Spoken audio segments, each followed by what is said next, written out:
the thing is, the crises come and go, and you blame this person or that group of people, but the ultimate crisis never changes. It's always the same, and that's that we're all gonna die. We're all gonna die. All of us. Yeah, I'm sorry, that's a spoiler, but we are. We're all gonna die. And people hate it when you say it out loud. Most of the time they hate it. Especially if you're having sex. If you're afflicted with that condition that makes you go, we're all gonna die every time you come, it's very hard to get the mood back. But we are, and we're all, there's no point blaming everybody else because we're all ultimately alone as well. Here we are, hot fleas in the gulping dock. We are alone.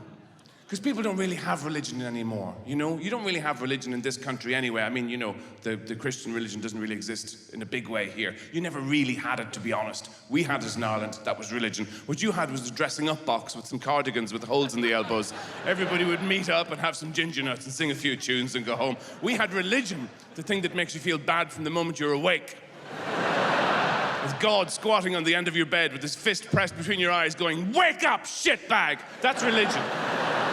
Now, that was a very confusing time for a lot of people. I grew up in the 70s in Ireland. It was intense, the religiosity of the whole country, and it was confusing if you were young. I remember saying to my granny, Granny, how many priests do you have to blow to get into heaven?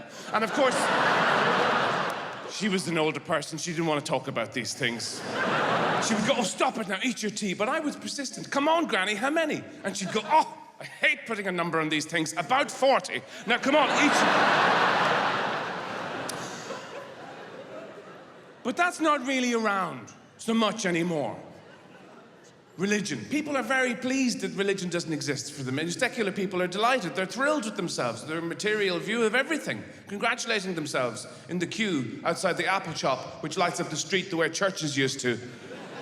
Filing in there, feeling ashamed, shuffling in because they have the old phone. They go in there to be told how they're going to be liberated by the high priests who are all dressed in black with their piercings and ponytails, who explain how the new pocket altar will release them from their earthly burdens. Now with Fox Pinker in Humptown, you can upwind monkey fuck on Trickleback. Oh, great! I didn't know what I was doing there for a while. You've completely set me free. Thank you so much.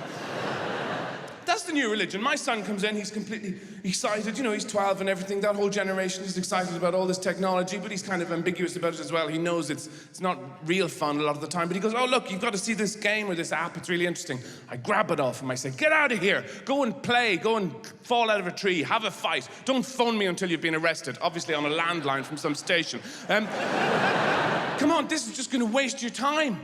3 hours later, it's me, stood there going, ha ha ha ha ha, on candy flaps or whatever the thing is. I looked up recently, it was 1 a.m. I thought, what am I doing with my life?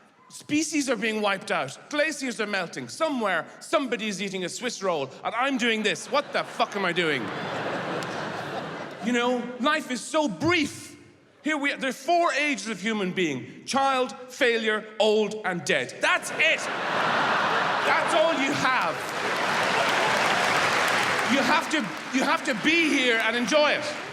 So I was thinking, what am I doing? And then I realized I had to get to level 19 or it would all be meaningless. Now, of course people want distraction. Of course we do.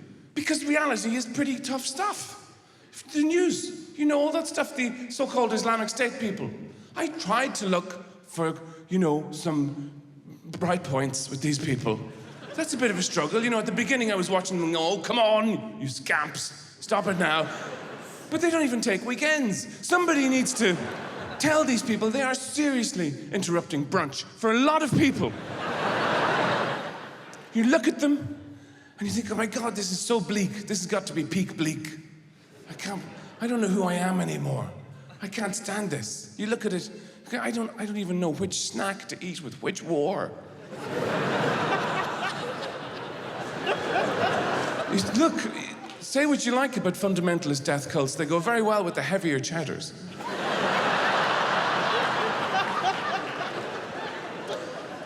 But you do think, I don't know if I can take much more of this shit.